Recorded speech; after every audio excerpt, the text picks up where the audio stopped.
ये कहानी 3 middle age की औरतों के ऊपर है जो अपने से कम उम्र के लड़कों के साथ घपाघप ढिंग चिका करती है। मूवी 3 औरतों के साथ शुरू होती है, एलिस, सिसिल और सोनिया। सिसिल अपने पुराने घर को बेचने के लिए जा रही है और ये दोनों उसकी बेस्ट फ्रेंड है। रास्ते में एलिस को थरकपन सवार होता है और वो एक कार वाले को अपने बूब्स दिखाकर चिढ़ाती है, लेकिन निशाना उल्टा पड़ जाता है क्योंकि वो आदमी एक पुलिस वाला निकलता है जिन्हें एलिस के बूब्स में कोई इंटरेस्ट नहीं होता और वो उनकी कार को जब्त कर लेता है। इस तरह ठरकी एलिस की वजह से उन्हें टैक्सी से जाना पड़ता है। अपने अड्डे पर पहुंचकर जब वो कमरे में घुसती हैं तब वहां उन्हें एक नॉटी बर्ड मिलती है जो बिना उनकी इजाजत के और बिना रेंट दिए वहां रह रही थी। उनकी लाख कोशिशों के बाद भी वो बर्ड वहां से नहीं निकलती। अगले दिन वो बोटिंग करने जाते हैं जहां इन्हें 2 छिछोरे लड़के मार्कस और जूलियन नोटिस करते हैं और उन आंटियों का ध्यान अपनी तरफ खींचने के लिए वो काफी ट्राई करते हैं और इसी चक्कर में वो एक बच्चे को पानी में भी धक्का दे देते हैं और आंटियों से हेल्प मांगने के लिए चिल्लाते हैं। आंटियां उन्हें नोटिस करती हैं और उन्हें उन लड़कों का लाइन मारना काफी पसंद आता है। वहीं बीच पर उन्हें क्रिस्टीन मिलती है जो सिसिल की नेबर है और सिसिल क्रिस्टीन की पूसी कैट का हमेशा से मजाक उड़ाती आई है क्योंकि क्रिस्टीन कभी भी पैंटी नहीं पहनती। वहीं उन्हें थॉमस नाम का एक हॉट बंदा मिलता है जो उन्हीं की एज का है। रात में एलिस और सोनिया नाइट क्लब जाती है लेकिन लुइस नाम की लड़की उन्हें एंट्री देने से मना कर देती है, लेकिन वहां मार्कस, थॉमस और जूलियन उनकी क्लब के अंदर आने में हेल्प करते हैं। पॉल एलिस के साथ डांस करने लगता है और जूलियन सोनिया के साथ। जूलियन को आंटी के साथ डांस करता देख लुइस को काफी जलन होती है और वो कबाब में हड्डी बनने आ जाती है। दरअसल लुइस जूलियन को पसंद करती है। अगले दिन जब वो तीनों आंटियां वॉलीबॉल खेल रहे होते हैं तो जूलियन और पॉल उनकी बॉल्स को ताड़ रहे होते हैं। घर पहुंचकर वो तीनों जब थॉमस से बात कर रही हैं तो वो तीनों लड़के भी वहां पहुंच जाते हैं और सिसिल मार्कस को देखकर हैरान हो जाती है क्योंकि एक समय पर मार्कस सिसिल के बच्चों की देखभाल किया करता था, लेकिन थॉमस का इन जवान मुस्तंडों का वहां आना पसंद नहीं आता और वो उन आंटियों से कहता है कि ये लड़के बस औरतों के साथ घपाघप करने की ताक में रहते हैं। थॉमस के इन शब्दों को सुनकर वो लड़के और आंटियां भी नाराज हो जाती हैं। थॉमस वहां से चला जाता है और फिर वो सब मिलकर वहां पार्टी करते हैं। पॉल और थॉमस दोनों आंटियों के साथ ढींग चिका करने लगते हैं और मामला हाथ से निकल जाता है। फिर वो सब आइसक्रीम खाने के लिए निकल पड़ते हैं लेकिन सारी शॉप्स बंद हो गई हैं। इस वजह से सिसिल थोड़ी नॉटी हो जाती है और बाहर रखे आइसक्रीम के कंटेनर को तोड़कर आइसक्रीम निकाल लेती है।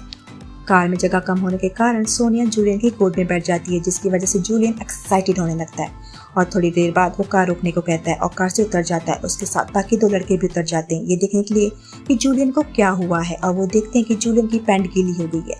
वो दोनों समझ जाते हैं कि इन सब में सोनिया का हाथ है क्योंकि वो जूलियन की गोद में बैठी हुई थी और जूलियन अपनी चरमोशन पर काबू नहीं रख पाया। उसके बाद हम उन आंटियों को बीच पर नेकेड नहाते हुए देखते हैं, लेकिन जब वो वापस आती हैं तो देखती हैं कि कार अंदर से लॉक हो चुकी है और कार की कीज उनके कपड़ों के साथ कार की डिक्की में ही बंद है। वो कार के रूफ से अंदर आती हैं और वहाँ कुछ भी मौजूद था उससे अपने नेकेड शरीर को ढकती हैं। सुबह वहाँ थॉमस जॉगिंग करते हुए आता है और एलिस उससे हेल्प मांगती है। थॉमस उस कार के डिक्की को खोलता है और वो सब अपने कपड़े पहनकर वहाँ से निकल जाती हैं। घर पहुंचकर एलिस को पॉल का एक मैसेज आता है जिसमें उसने अपने लेग्स की फोटो भेजी होती है और वो एलिस से भी उसकी हॉट फोटो शेयर करने को कहता है। एलिस पोज बनाकर सेल्फी लेने लगती है, तभी वहाँ सोनिया आ जाती है और वो एलिस की हॉट फोटोज लेने में हेल्प करती है और उसे कुछ पोज भी सजेस्ट करती है। तभी सिसिल वहाँ आकर उन्हें बताती है कि उसका ब्रेसलेट नहीं मिल रहा और वो उन दोनों पर काफी चिल्लाती है कि तुम दोनों यहाँ आवारागर्दी करने आई हो या मेरी मदद करने। फिर वो तीनों घर की पैकिंग में उसकी हेल्प करती है। रात में एलिस पॉल के टेंट में जाती है और वो दोनों धीम चिका करने लगते हैं। सुबह वो सब बीच पर बैठे हैं तभी वहाँ क्रिस्टीन आ जाती है, उनसे बात करने लगती है। रेस्टोरेंट का मालिक ऑर्डर लेने आता है और बताता है कि कल रात किसी ने उसके आइसक्रीम का कंटेनर तोड़कर आइसक्रीम चुरा ली, लेकिन जिसकी भी वो हरकत है उसके पास उसका ब्रेसलेट है। सब समझ जाते हैं कि वो ब्रेसलेट सिसिल का है और क्रिस्टीन भी समझ जाती है कि वो ब्रेसलेट सिसिल का है। वो सब हॉर्स रेस करने के लिए आती है और वहाँ लुइस भी होती है और वो उन आंटियों को रेसिंग के लिए चैलेंज करती है। रेसिंग के दौरान आंटियां लुइस को पानी में गिरा देती हैं और सिसिल वो रेस जीत जाती है। लुइस की काफी बेइज्जती होती है। सोनिया सबको बताती है कि कल वो वापस जा रही है। ये सुनकर जूलियन उदास हो जाता है। वहीं पॉल एलिस के साथ सिसिल के घर पर ढिंचका कर रहा है और अपनी बॉडी शो ऑफ कर रहा है। सोनिया अपने कमरे में आती है तो जूलियन बालकनी के रास्ते उसके कमरे में आ जाता है। तभी सोनिया के बॉयफ्रेंड का मैसेज आता है कि कल वो उससे नहीं मिल पाएगा तो कल का वो अपना प्लान कैंसिल कर दे। अपने बॉयफ्रेंड का मैसेज पढ़कर सोनिया अपसेट हो जाती है और फिर जूलियन उसे दिलासा देता है और दोनों ढिंचका करने लगते हैं। सुबह जब सोनिया नहा रही है तो उसके बॉयफ्रेंड का फोन आता है जो शायद गलती से उससे लग गया था। जूलियन फोन पिक कर लेता है और उसे दूसरी तरफ से किसी लड़की की सांसों की आवाजें आती है, यानी कि उसका बॉयफ्रेंड किसी के साथ ढिंचका कर रहा है। जूलियन फोन काट देता है और ये बात सोनिया को बताता है, लेकिन सोनिया को कोई फर्क नहीं पड़ता। बीच पर वो सारे लड़के उन आंटियों के बारे में बात कर रहे हैं कि वो दोनों औरतें बिस्तर पर कमाल कर देती हैं और फिर वो सब मिलकर बीच में मस्ती करती हैं, लेकिन सिसिल उनके साथ मजे नहीं कर रही, जिस पर मार्कस उसके पास आता है और साथ में एंजॉय करने को कहता है। लेकिन सिसिल कहती है कि वो उनकी मॉम की एज की है है वो कैसे इस तरह से उनके साथ बिकनी पहन कर मजे कर सकती है। सब देखने में कितना भद्दा लगता है।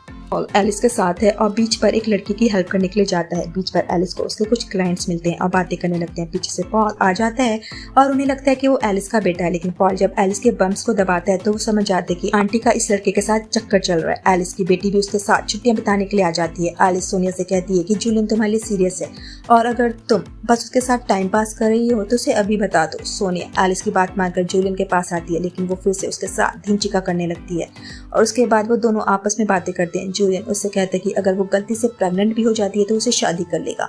सोनिया समझ जाती है कि जूलियन उसके लिए सीरियस है।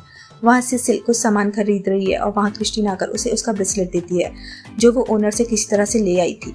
इस इंसिडेंट के बाद से सिसिल क्रिस्टीन का मजाक उड़ाना बंद कर देती है। वहाँ एलिस जब पॉल से पूछती है कि क्या वो उसके साथ रहना चाहता है, जिस पर पॉल उसे कोई जवाब नहीं देता। एलिस समझ जाती है कि पॉल बस उसके साथ मजे करना चाहता है, ना कि कोई सीरियस लफड़े में पड़ने का उसका कोई इरादा है। एलिस अंदर आकर रोने लगती है और सोनिया उसे दिलासा देती है। जब सुबह सिसिल सो रही है तो एलिस और सोनिया उसके कमरे में आते हैं और कहते हैं कि परसों उनका घर बिक जाएगा, इसलिए आज वो पार्टी करेंगे। वहाँ लुइस आकर उनकी कार में टॉयलेट कर देती है क्योंकि उन आंटियों ने उसके बॉयफ्रेंड जूलियन को उससे छीन लिया था। पार्टी के दौरान एलिस पॉल को दूसरी लड़कियों के साथ डांस और फ्लर्ट करते हुए देखती है और सोनिया जूलियन से कहती है कि उन्हें जितने मजे करने थे कर लिए, अब वो जूलियन के साथ कंटिन्यू नहीं कर सकती। ये सुनकर जूलियन ऐसे रोने लगता है जैसे किसी बेबी के हाथों से दूध की बॉटल छीन ली गई हो। वहाँ एलिस पॉल से कहती है कि वो पॉल के लिए सीरियस है और बहुत दूर की सोच रही है, लेकिन पॉल कहता है कि वो उसके लिए कभी सीरियस नहीं था, वो बस जवानी के मजे ले रहा है। वहाँ मार्कस और सिसिल का सेड्यूसिंग डांस देखकर वहाँ बैठे लोग उन पर कमेंट करने लगते हैं कि अपनी बेटी की उम्र के साथ ये औरत कैसे डांस कर सकती है, जिस पर क्रिस्टीन उस आदमी को मुंह तोड़ जवाब देती है। वहाँ जूलियन सुसाइड करने जा रहा है, लेकिन पीछे से सोनिया आ जाती है और उसे पटा लेती है और वो सुसाइड करने का आइडिया पोस्टपोन कर देता है। वहाँ अगले दिन सिसिल अपने घर और गार्डन के बीच की दीवार को तोड़ देती है क्योंकि वो हमेशा से ऐसा करना चाहती थी और बताती है कि अब वो ये घर नहीं बेचना चाहती। तभी एलिस की बेटी सबसे ये पूछती है कि मार्कस कल रात कौन से कमरे में सोया था, जिसे सुनकर सब हंसने लगते हैं और हम मार्कस और सिसिल को एक दूसरे का हाथ पकड़े हुए देखते हैं। वहीं अब उनकी मेहमान उड़ने के लिए तैयार है और तीनों आंटियां उस बर्ड को बाय बाय कह रही हैं। और इसी के साथ ये मूवी यहीं पर खत्म हो जाती है। आपको ये मूवी कैसी लगी कमेंट बॉक्स में लिख के जरूर बताइएगा। Bye bye.